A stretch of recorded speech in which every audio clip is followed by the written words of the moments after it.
Outre les maladies qu'elles occasionnent, les déchets urbains laissés à l'abandon provoquent des maladies liées au non-assainissement, polluent les eaux et l'atmosphère, en plus, tenez-vous bien, dégagent des odeurs nauséabondes. La ville de Kinshasa, qui a environ 10 000 km² de superficie et est peuplée de plus ou moins 15 millions d'habitants, a une mégestion catastrophique de ces déchets, qu'on se le dise en face, parce que nous sommes les premières victimes de cette situation. Et en ce jour, le 18 mars, où le monde entier célèbre la journée internationale du recyclage, grâce au partenariat de ETEC Environnement, qui lui en a profité pendant ce mois de mars pour commémorer la semaine de l'environnement du 18 au 22 mars 2022, nous allons parler du recyclage avec des dames. Excusez-moi d'être un peu longue dans mon annonce, avec des dames. Pourquoi? Parce que la RDC a pris en compte l'importance de sensibiliser toutes les femmes à l'environnement. Le 8 mars est une date dédiée au droit international des femmes. Et pour notre thème, nous avons l'autonomisation des filles et des mères avec un accent sur le changement climatique et la réduction des risques des catastrophes. Merci de nous avoir choisis sur la RTNC et tout à l'heure, je vous présente les charmantes dames qui vont m'accompagner. Il n'y a pas eu d'homme genré pour venir répondre à l'invitation. Dommage, ce n'est pas de notre faute, hein? Nous avons Madame Kadi Vangou. Madame Kadi Vangou œuvre dans un domaine particulier, assez rare, le traitement des déchets d'équipements électriques et électroniques à Benelux Afro Center. Et elle est vêtue de blanc, toute vêtue de blanc. Bonjour Madame Kadi Vangou. Bonjour Madame Marie-Reine. Et à ma gauche, nous avons Madame Julie Moussaou. Madame Julie Moussaou, qui est dans Congo Salubrité. Eux, ils fabriquent des tuyaux PVC, pavés et bois alternatifs à l'aide plutôt des déchets recyclés. Bonjour Madame Julie Moussaou. Bonjour maman. Et le beau cadre dans lequel nous sommes, meublé avec des roll-ups de tech environnement. Il y a aussi ETEC Media qui nous accompagne. Nous avons Madame Nadine Ngele. Je voulais dire ce beau cadre, c'est le cadre qui nous est offert par Texaf Bilembo, que nous allons découvrir ici grâce à la participation de Madame Nadine Ngeleta, chargée éducative des ateliers organisés ici sur place. Elle, son action est plus axée dans le domaine environnemental. Bonjour Madame Nadine Ngeleta. Bonjour Madame. Alors, je m'en vais déjà vers Madame Kadi Vangou. Madame Kadi Vangou, qu'est-ce qui vous a poussé de vous lancer dans le recyclage en plus des déchets et d'équipements électriques et électroniques? Merci Madame Marie-Reine pour la parole. Donc voilà, moi je travaille pour Benelux Afro Center, qui est une GD de droit belge qui évolue dans le secteur de la santé et de l'environnement. Alors avant de nous lancer dans l'environnement, nous étions d'abord dans la santé et dans la mise en place des programmes des partenaires, des différents partenaires. Nous avons travaillé avec un partenaire qui voulait rompre la rupture numérique qui existe entre le Nord et le Sud. Alors à cette occasion, nous étions dans le programme de distribution des ordinateurs dans les écoles. On s'est rendu compte que quand on distribue des ordinateurs dans les écoles, il y a toujours dans un coin où il y a une imprimante abîmée, où il y a un écran moniteur abîmé, et on s'est intéressé à ça, on s'est demandé où est-ce que ça partait après. En posant la question, il n'y avait pas de réponse. Tout le monde disait que non, on les stocke ici, on les garde parce qu'on n'a pas d'endroit où jeter, sinon c'est de les mettre dans la décharge quand on n'est pas très responsable. Alors c'est comme ça que nous nous sommes intéressés à ce secteur et nous sommes allés sur Wikipédia. Wikipédia 2016 nous renseignait qu'il y avait en RDC 16 000 d'équipements électriques et électroniques qui entraient en forme, en état, disons, et qui se transformaient l'année ensuite en 26 000 tonnes de déchets électriques et électroniques. Alors, où étaient ces déchets? Ces déchets sont dans nos maisons, dans nos dépôts, partout où nous les gardons, parce que pour l'instant, à l'instant, il n'y avait pas de structure de recyclage. C'est comme ça que nous nous sommes dit qu'il fallait qu'on se lance dans ces secteurs-là. 28 000 tonnes, c'est quand même énorme pour cette ville de 10 000 km². avec toutes les conséquences que ça a sur la santé. Exactement, c'est vraiment énorme. En plus, si, nous, à notre niveau, jusqu'à présent, je ne sais pas si je vais vite en besogne, mais nous n'arrivons à collecter ou à recycler qu'un seul % sur les 26 000 tonnes qui sont stockées dans... 2600 kilos. Voilà, 2600 kilos à peu près. Voilà. Madame Julie Moussao, dans Congo Salubrité, vous fabriquez des tuyaux, des PVC et tout ce qui va avec à l'aide du recyclage des matières plastiques. Vous, en tant que femme, qu'est-ce qui vous a fasciné d'entrer dans ce domaine? Moi, je mets entre parenthèses, réservé aux hommes. Si vous pouvez corriger ce que je viens de dire à la fin. Ah non. Bon, ce n'est pas seulement que c'est un domaine réservé aux hommes, mais le domaine de recyclage, c'est un domaine où tout le monde est concerné. Surtout les domaines d'assainissement, c'est un domaine qui concerne tout le monde. On s'est lancé, bon, avant tout, on était dans les eaux pures, en sachet. Avec le gouverneur André Kimbuta, à cette époque-là, il y avait assez de sachets partout qui causaient un peu d'ennui. Bon, monsieur le gouverneur s'était décidé de fermer toutes les usines des eaux pures en sachet. Et il avait aussi en son temps lancé un slogan. C'était lequel du gouverneur? C'était Kinshasa, zéro sachet. Voilà, qui n'a pas abouti. Hein? Effectivement. Et après, on a vu qu'on ne pouvait pas fermer les usines d'eau pure parce qu'il y avait les sachets qui traînaient par-ci, par-là. Même si on fermait les usines d'eau pure, ce n'était pas une solution en soi. On a songé qu'on pouvait recycler ces sachets-là. C'est ainsi qu'on s'est lancé dans le recyclage. Sur demande personnelle face à un comportement éco-environnemental ou bien sur le partenariat avec le gouvernorat de la ville et Congo Salubrité? Non, non.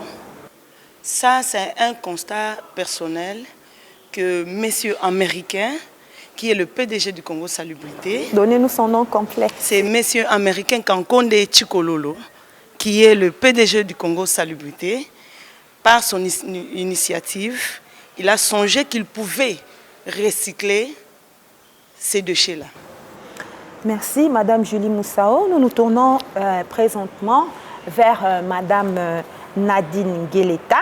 Madame Nadine Gueleta, elle travaille dans ce beau cadre qui nous est offert par Texaf Bilembo. Et elle est chargée éducative des ateliers organisés sur place et elle a plus d'accès sur l'éducation environnementale. Madame Nadine, dites-nous déjà, Texaf Bilembo, c'est quoi? Je vais juste vous présenter ces beaux cadres. C'est Espace Texaf Bilembo qui existe depuis 2013. Bilembo a 2 missions. Dans l'artistique, c'est vraiment exposer différents artistes et tout, parce que même si vous regardez ici, vous allez voir, il y a des tableaux des différents artistes congolais et puis d'ailleurs aussi. Et mission aussi éducative, parce que nous avons 2 ateliers. Le premier atelier, c'est sur l'identité culturelle. Donc, on aborde un peu comment vivaient nos ancêtres, les valeurs des masques. Parce que nous, ici, quand on voit le masque, on se dit directement c'est les Kindoki. Pourtant, ce n'est pas ça. Dans le masque, il y a tout un message qui est là. Et les masques de base. Vous avez parlé le masque. Dans le masque, il y a tout un message. Parce les que masques ancestraux. Oui, parce que nous avons 2 missions comme je vous ai dit tout à l'heure, et nous avons 2 ateliers d'identité culturelle. Mais dans l'identité culturelle, on aborde un peu tout ce qui est les valeurs de nos masques. Ancestrales et tout. Et puis, nous avons l'atelier sur l'environnement. L'environnement, on essaie un peu de sensibiliser surtout les jeunes aux enjeux environnementaux de la RDC. Quand on connaît la chose, on va la regarder autrement et là, on a envie de la protéger. Mais quand on ne connaît pas, on s'en fout, on se dit, voilà. je passe. La connaissance affranchie. Madame Nadine Gueleta, nous sommes dans ce cadre, il y a un bruit que vous pourriez entendre chez vous, hein, parce qu'ils sont tout le temps en train de travailler. C'est ça, le travail, on oublie l'homme. Nous sommes habitués à nous asseoir du matin au soir. Un mauvais comportement de mon frère congolais, moi y compris en première ligne, et ne rien faire, attendre que Dieu agisse. Mais là, il travaille. Vous allez nous dire, hein, et comme ça nos téléspectateurs vont comprendre pourquoi ce bruit. Qu'est-ce qui est en train d'être fait ici avant de passer à votre étape, grâce à ce bruit-là? Désolée, en tout cas désolée pour le bruit et tout, mais là on est en train de faire des travaux et tout. Donc là, la raison où il y a vraiment du boucan, quoi. Ok, il y a la transformation, il y a la création d'œuvres d'art. Non, ce n'est pas la transformation, mais on est en train d'aménager la salle qui est juste en face de chez nous. Ok, ok. Et il y a un timing pour tout, hein, vu que leur timing est limité, donc ils sont obligés de travailler avec nous. Madame Nadine, je vous garde encore plus longtemps. Dites-moi, dans l'environnemental, l'éducation environnementale, qu'est-ce que vous inculquez et à quel type de personnes? Des personnes âgées, des personnes de tout âge ou des enfants? Ben, on va dire que c'est précisément pour le jeune, parce que nous, on travaille avec des écoles, ben, surtout des écoles d'ici, mais on va aussi dans le Congo central pour sensibiliser et tout. Mais comme on est basé ici à Kinshasa, c'est plus les écoles d'ici où on va aller vers les écoles, on va présenter le projet, et dans ces projets-là, les enfants sont obligés de venir ici 4 fois pour suivre nos ateliers. Et dans les 4 fois, nous avons l'atelier 1, 2, 3, 4, où à chaque fois, il y a aussi un conte qui est là. Donc, vous allez remarquer que j'ai le livre qui est là, qui est marqué SOS Planète Congo. Donc, c'est vraiment alerte, alerte. Et en fait de compte, on doit trouver aussi des solutions parce qu'on nous parle aujourd'hui du réchauffement climatique et tout. Ben ici, nous, au Congo, vraiment les causes, c'est la déforestation et puis, en plus, c'est l'agriculture itinérante sur brûlis. Et tout ça, on doit apprendre à nos enfants aussi de connaître un peu. On dit toujours que nous avons une belle forêt, mais c'est quoi une belle forêt et ça ressemble à quoi? Donc on essaye vraiment de montrer à nos enfants pourquoi nous devons protéger la forêt. On ne protège pas la forêt seulement pour nous étant qu'humains, mais c'est aussi les animaux. Quand on protège la forêt, on protège les animaux et au retour, nous aussi, on va en bénéficier. Donc quelque part, on est tous liés. Et vous avez les livres qui est marqué SOS Planète Congo et nous, on avait trouvé notre moyen de sensibiliser les enfants pour ne pas toujours dire la forêt et sans pour autant montrer les images. Donc nous avons les livres ici où à chaque fois il y a un conte. Donc il y a volume 1, nous avons Panique dans la forêt et puis nous avons Village en danger. Dans le premier conte qui est Panique dans la forêt où on voit vraiment que les animaux, ils avaient trouvé que les hommes avaient tout dévasté. Et ils se demandaient, nous, où on va vivre? Parce que le perroquet qui dit, moi, j'aime un peu les arbres et tout, mais le singe également. Il y a bien d'autres animaux, mais nous, ici, il y a d'abord les perroquets qui se demandaient un peu, à côté de ça, il n'y a plus rien. Les hommes vont couper les arbres parce qu'ils vont faire l'agriculture itinérante sur brûlé et ils vont aussi faire les charbons de bois et tout. C'est bien bon. Ils auraient dû aussi penser à nous, les animaux, parce que nous, on va sur des arbres. Et ils ont dit, mais on va quand même aller plus loin pour trouver une belle forêt. Finalement, ils ont trouvé une belle forêt. Mais dans cette belle forêt-là, il y avait des bongos, il y avait aussi les caméléons et il y avait aussi d'autres. Voilà. Et en fin de compte, tout allait bien. Ils se plaisaient bien parce qu'il y avait des arbres et tout. C'était magnifique, cette forêt-là. Mais en fin de compte, ils ont vu le braconnier. Et ils ont assassiné les derniers des petits bongos, pardon. Et pourtant, bongo. Et pourtant, nous étant qu'humains, on est censé protéger des lois. Parce qu'il y a une loi qui est là, la CITES, c'est vraiment une convention qui est là contre... ça interdit le braconnage. Et là, il y avait des braconniers, on a assassiné les derniers bongos. Et les animaux ont décidé de prendre, de fuir, de quitter. Ils sont partis vivre dans la cuvette centrale où l'homme n'a pas accès facile. En fin de compte, pour conclure le premier conte, les animaux ont dit, mais nous, on va vraiment se séparer des hommes. Et la morale de ce conte-là, c'est vraiment la solidarité des animaux contre l'homme, parce que l'homme n'a pas respecté la CITES. Et dans le deuxième qui est village en danger, là c'est vraiment les animaux qui vont donner des solutions aux hommes. Parce qu'à un certain moment, les villages étaient dirigés par les chefs Ndila Ngungu et les chefs, ils dirigeaient mal le village et c'était vraiment une grande famine. Et en fin de compte, les animaux ont dit, mais nous, on peut aussi vous aider les hommes comment vivre et tout. Ils ont dit, mais il faut éviter déjà l'agriculture itinérante sur Willy, où à chaque fois il faut couper les arbres, mais plutôt faire l'agriculture sédentaire, donc qui ne change pas, qui ne bouge pas, qui ne change pas de place. Donc vous restez sur place. Une belle petite anecdote que vous allez compléter. Permettez-moi de Merci, vous madame. Parce qu'elle est très belle. Elle nous pousse à la suivre. Comme quand nous étions enfants, nos parents nous mettaient assis quelque part et nous contaient les histoires anciennes. Mais nous revenons à vous, Madame Kadi Vango. Déjà, les déchets d'équipements électriques et électroniques. Alors, comment vous les récoltez? C'est un peu délicat. Oui, effectivement, la collecte des déchets et des équipements électriques et électroniques n'est pas monnaie courante et c'est vraiment difficile parce que d'abord, ce sont des appareils qui ont des valeurs un peu... les gens s'attachent à ça. Les gens s'attachent à ça. Quand tu as ton téléphone, tu ne veux pas t'en séparer si facilement, même quand il est en panne. Tu te dis qu'il y a des données, il y a des images, tout ça, donc tu veux vraiment le protéger. Et du coup, vous voyez une structure qui vient, qui vous dit que voilà, vous devez vous en débarrasser. Alors vous demandez pourquoi. Et si je dois m'en débarrasser, c'est quoi le contrepartie? Moi, je l'ai acheté à 100 $ et tout. Bon, il est en panne, peut-être que je peux le revendre à 20 $. Je gagne quand même de l'argent. Vous venez me demander de m'en débarrasser. Qu'est-ce qui se passe? C'est pourquoi, pour moi, je vais soulever, c'est que la collecte a un coût. Et ce coût-là, il faut qu'il soit payé par des gens ou des structures. Donc, cette collecte n'est pas évidente pour nous et nous faisons des sensibilisations. Nous faisons des sensibilisations communautaires et aussi des sensibilisations en entreprise. Parce qu'il y a une grande partie des déchets, de ces déchets qui sont stockés dans les entreprises. Alors, c'est comme ça que nous arrivons à mettre la main dessus par des sensibilisations, des journées de portes ouvertes pour essayer d'informer la population par rapport aux méfaits aussi, parce que c'est des déchets qui ont aussi des méfaits quand vous les gardez. Donc, c'est comme ça que nous collectons.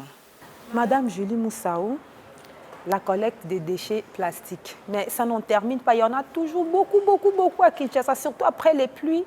Lorsque les eaux d'écoulement sont drainées vers les rivières, oh mon Dieu, c'est un scandale dans notre ville et ça fait très mal au cœur. Parce que nous savons que la rivière se jette dans le fleuve se jette dans l'océan et qu'il existe déjà un 6e continent de plastique sur la planète qui perturbe le réchauffement climatique. Comment vous faites pour les récolter? Pourquoi vous ne terminez pas carrément de les récolter, comme on a terminé les déchets métaux? Bon, effectivement, ça c'est un domaine très délicat où ce secteur-là est encore vierge. Vierge, pourquoi? Il n'y a pas assez de recycleurs. Même ceux qui recyclent, qui sont là, n'y arrivent pas parce que c'est un secteur qui demande énormément de moyens.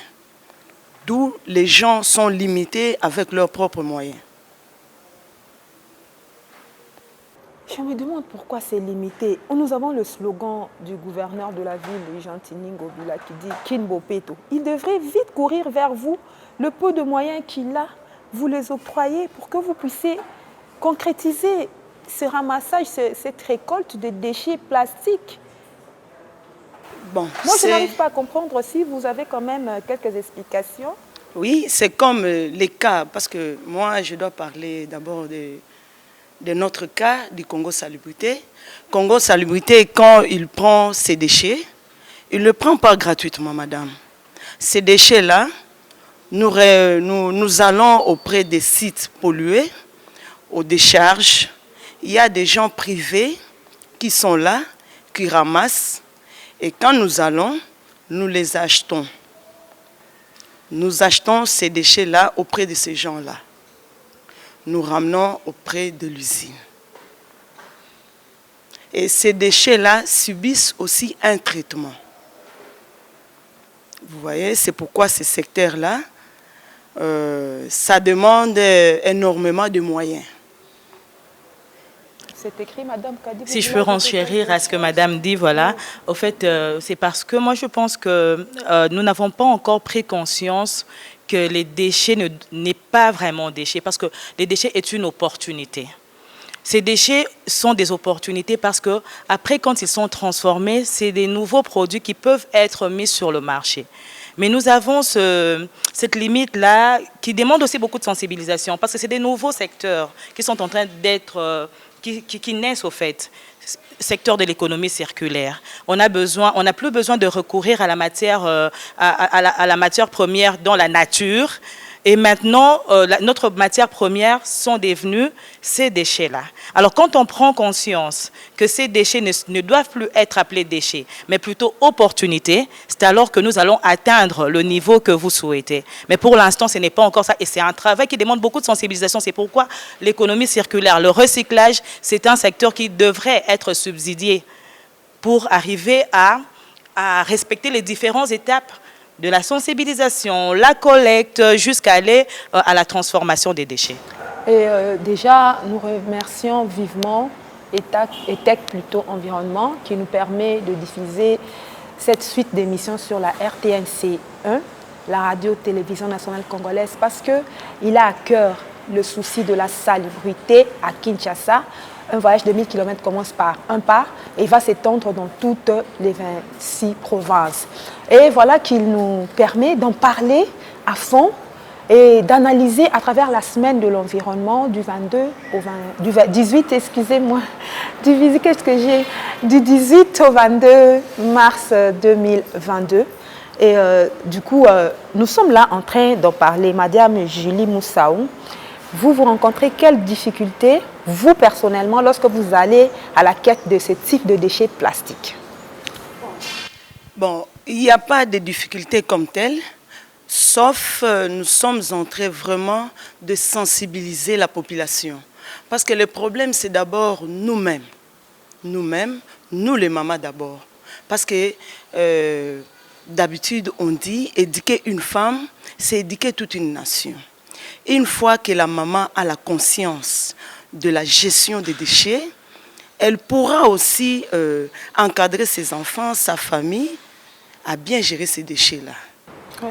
Surtout que nous avons vu notre VPM, Madame Eve Bazaïba, très bien défendre le fait que la RDC était le poumon du monde à travers la dernière COP 2021 qui s'est tenue en Angleterre.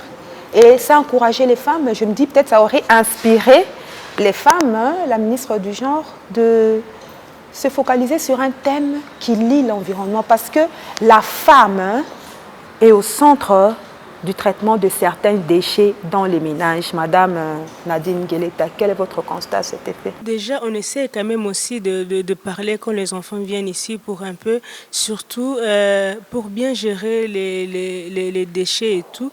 Il faut d'abord se dire que les déchets, je ne vais pas mélanger tous les déchets, mais déjà, il faut avoir une bonne gestion de séparation des déchets. Pardon. Quand on fait la télé 3, ça, on aborde ça vraiment avec les enfants. Et on a même les matériels où on essaie un peu de mettre tout ensemble. Parce que si on doit vérifier tous ces déchets-là, mais c'est en combien de temps? Mais ça prend du temps aussi pour se décomposer. Par exemple, les plastiques, ça peut prendre 100 à 1000 ans. Et il a quoi comme impact sur l'environnement? Et pour ça, on ne réfléchit pas. Mais comme Madame a dit tout à l'heure et tout, il fallait plus de formation pour un peu que les gens comprennent. Il est temps pour nous aussi de vraiment recycler des déchets. Et parce qu'avant, on appelait Kinshasa la belle, mais aujourd'hui, c'est Kinshasa la poubelle. Mais on doit quand même un peu réfléchir sur ça. Mais pourquoi Kinshasa la poubelle? Parce que sur le boulevard, on va voir les poubelles traîner et tout. C'est pas juste, c'est pas normal. Et pourtant, si on arrive vraiment à bien gérer nos déchets, je pense qu'on va revenir, on va retourner pour dire que c'est Kinshasa la belle. À côté des belles femmes de Kinshasa, toujours très bien vêtues. Moi, je me pose la question foncièrement. On est très, très bien vêtus et on passe tout près des immondices, des décharges publiques sauvages. Ça ne nous dit rien. À certains moments, on prend un peu de bière après le travail à ces endroits très sales. Donc la sensibilisation est très importante. Voilà pourquoi ETEC Environnement a lancé cette semaine d'environnement en partenariat avec la RTNC. Il y a la gestion des déchets qui est une affaire de tous, qui va lancer dans les jours qui viennent Ecoki. Ecoki qui veut dire transformer nos ordures en ordures. Il y a plusieurs thèmes qui sont abordés à travers ces formations, la vulgarisation, identifier les collecteurs des déchets, c'est déjà bon, identifier les recycleurs des déchets, identifier les chefs de rue, de quartier, signaler un ordre sanitaire ou une urgence sanitaire et puis être informé sur l'assainissement. Madame Kadi Vango, vous, à votre niveau, que pensez-vous de la femme congolaise face à l'indifférence aux déchets et à l'insalubrité dans notre ville à Kinshasa, alors qu'elle est très belle, hein, généralement très bien vêtue? Et moi, ce que je répète encore à le dire, c'est que c'est question d'éducation et de sensibilisation. Ça, c'est très important. Kinshasa, on l'appelait Kinshasa la Belle il y a combien de temps? Entre deux, il y a combien des enfants qui sont nés? Il y a combien de jeunes qui ont grandi? Il y a combien de jeunes qui ont perdu cette notion, de salubrité? À l'époque, nous avions des cours à l'école. On nous apprenait comment est-ce que nous avons des devoirs vis-à-vis de la communauté. Les devoirs d'un enfant vis-à-vis d'un parent, les devoirs d'un enfant vis-à-vis de la communauté. Mais maintenant, aujourd'hui, est-ce que c'est le cas? Et si c'est le cas, quelles sont les dispositions qui sont mises en place pour que cela puisse être respecté? Parfois, je ne dis pas que les gens sont indifférents, mais les gens se disent juste « je veux bien », mais quelles sont les mesures qui sont prises pour arriver à respecter cela? Donc c'est ce qui rend la chose un peu difficile, mais je sais qu'on peut y arriver, ce n'est pas sorcier. Moi je dis qu'avec les recycleurs, dans une ville il y a les recycleurs, le gouverneur doit en faire ses amis, il doit en faire sa famille, parce qu'avec eux sur une même table, les solutions seront trouvées. Exactement, monsieur le gouverneur de la ville-province de Kinshasa, avec votre slogan « Kinbopeto », vous devez vous familiariser avec ceux qui travaillent, identifier les collecteurs des déchets. Déjà qu'on a un problème avec les centres d'enfouissement et les décharges publiques. Madame Julie Moussa, vous avez quelque chose à ajouter là-dessus? Le problème est que Kinbopeto, ça c'est un esprit, j'ai toujours appelé un esprit, c'est un problème à nous tous. Ça concerne tout le monde. Mais apparemment, c'est comme ces problèmes-là concernent uniquement les gouverneurs. Pourquoi justement? Souffrez un peu. Merci. Vous allez trouver devant une parcelle tout un état de saleté. Il faut que le gouverneur vienne. Non. Mettez-vous debout. Mettez-vous debout parce que les premiers bénéficiaires, c'est vous. Là où vous habitez, quand l'environnement est sale, vous créez des maladies. Il y a tout autour de vous, il y a des enfants. Et quand les enfants vivent dans un milieu malsain, c'est tout un problème. Il y a la malaria qui ne cessera jamais. Il y a la fièvre typhoïde. Il y a beaucoup de choses tout autour. C'est pourquoi j'interpelle toute maman, toute jeune fille, étant donné que c'est moi et dédié à la femme. Prenez conscience de garder toujours votre environnement propre.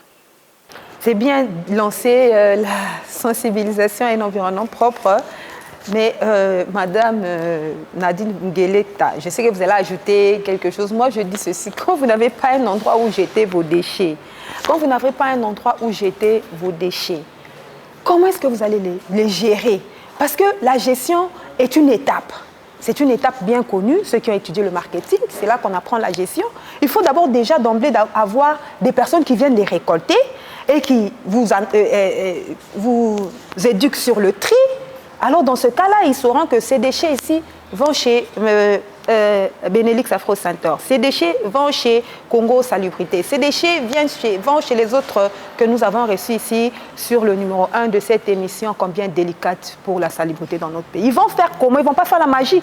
À l'époque, nous faisions des trous dans nos parcelles, nous enterrions les déchets. Et maintenant, les parcelles sont morcelées en plusieurs petites dimensions de 5 mètres sur 7. Comment une personne va faire un trou et puis il a pavé tout parce qu'il y a l'inondation qui s'ensuit? Mais moi, je trouve que même, comme vous dites, là, c'est pas, le problème n'est pas résolu où vous allez faire un trou et mettre des déchets. Mais c'est vraiment les gouverneurs de mettre un peu en place où nous, on va aller mettre nos déchets là. Et surtout, déjà bien trier comme ça s'est fait en Europe, où vous avez des plastiques, vous ne mettez que le papier, les plastiques, où vous ne mettez que les verres, où vous ne mettez que les déchets ménagers et tout, mais nous, par contre, tout est mélangé. Donc, le problème n'est pas résolu. Non, s'il y avait un endroit bien précis où on te dit, par exemple, moi j'habite Lemba, on me dit, ben, tes déchets, tu vas aller déposer là. Mais ça, c'est facile pour moi. Mais si je n'ai pas l'endroit et tout, ben, je vais jeter ou dans des caniveaux.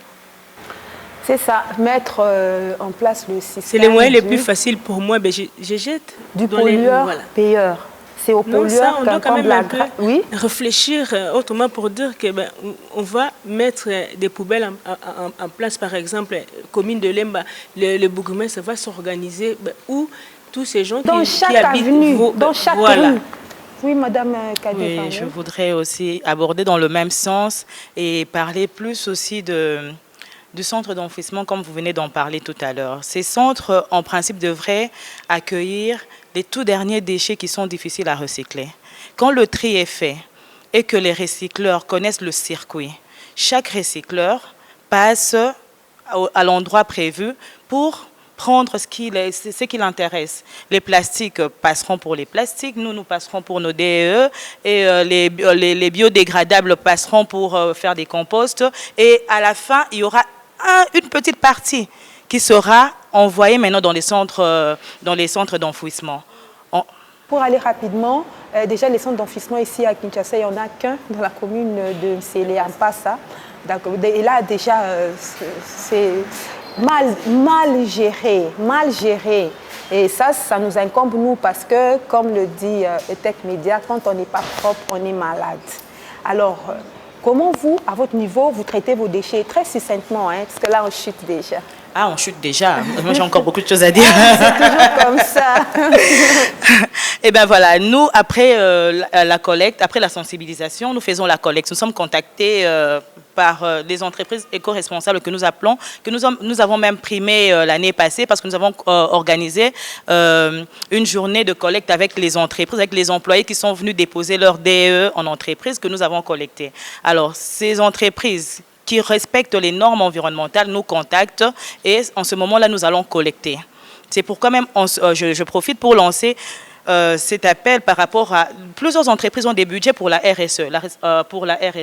Ils en ont responsabilité environnementale sociétale. La responsabilité sociétale des entreprises. Oui, des entreprises. Voilà, il y a ce budget-là.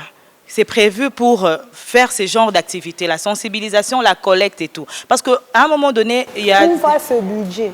Voilà, où va ces budgets? Et les uns doivent prendre en charge les autres.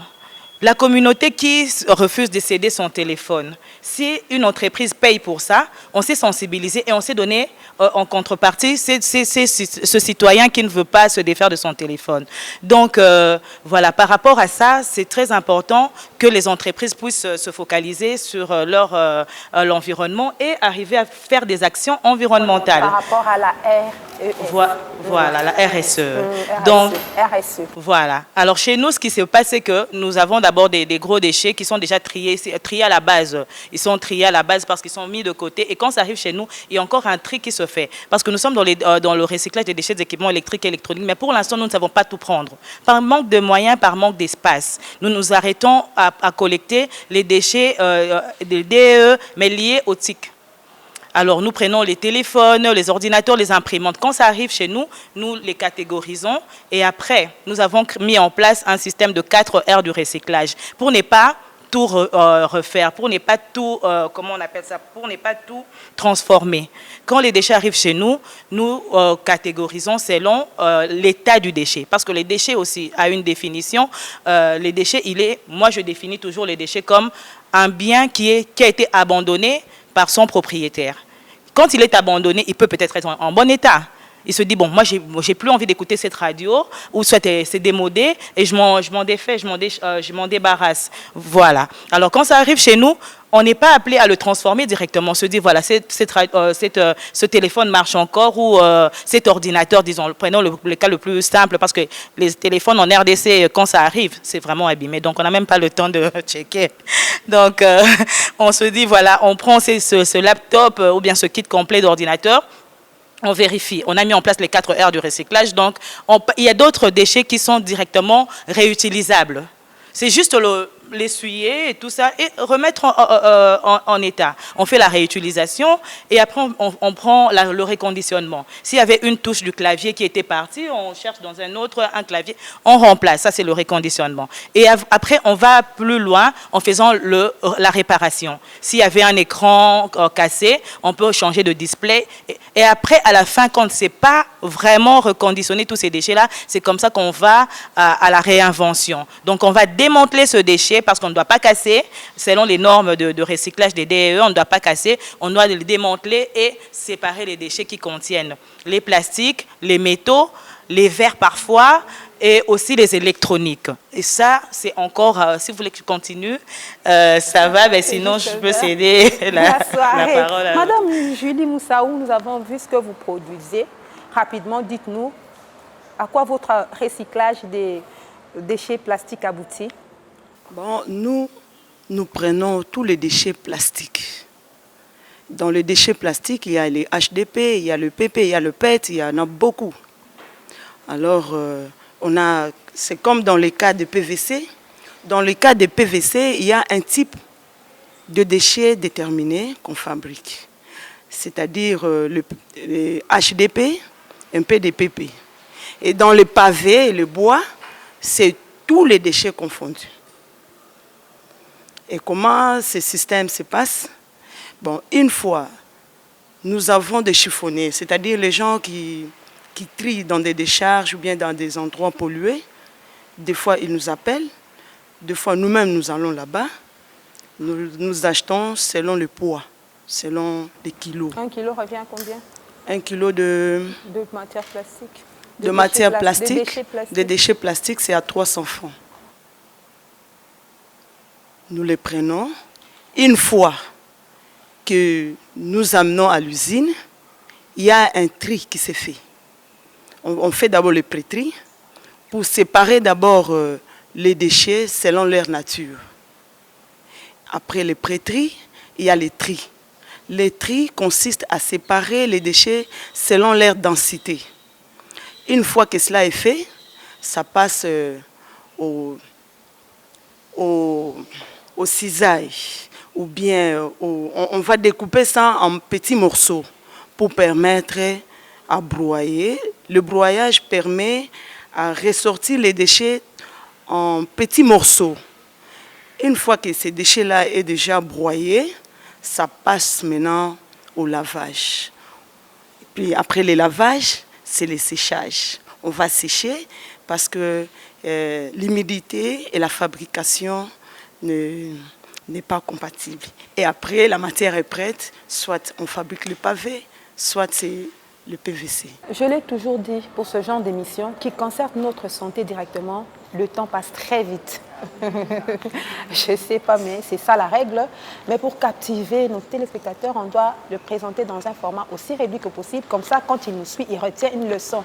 Et madame, votre dernier mot, avant que nous disions au revoir à tous qui nous suivent, chacun aura droit à son dernier. Notre dernier mot, c'est plus encore une interpellation. Une interpellation, vous avez parlé de l'autonomisation des femmes avec ce thème, le thème du mois de la femme de l'année 2022. Avec l'environnement, il y a plusieurs types de métiers qui sont créés. Des nouveaux métiers, des métiers verts tels qu'on les appelle. Alors, beaucoup de femmes, beaucoup de personnes peu qualifiées peuvent arriver à faire facilement ce métier. Alors que nous, dans notre pays, les produits issus de l'économie circulaire ne sont pas encore vraiment connus. Et les gens ne savent pas, ils ne sont pas pressés d'acheter ce genre de produits. Donc, il y a encore du travail à faire. On veut créer de l'emploi, ben, tournez-vous vers l'environnement et activer l'économie circulaire on arrivera à bien vendre nos produits et aussi encourager, comme moi je vois, consommer, recycler les produits verts. Là, derrière moi, je vois consommer, recycler. Donc, il faut vraiment pousser les gens à consommer ces produits et qu'on ait des facilités aussi quand les pavés sont produits.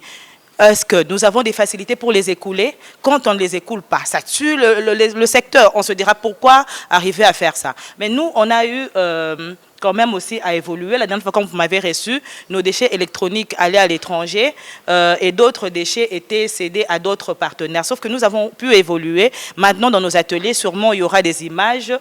Nous arrivons à produire des brouettes avec les métaux qui en sortent. Nous produisons aussi des briquetiers. Nous produisons des tables. Donc, les jeunes arrivent à faire plusieurs métiers, plusieurs...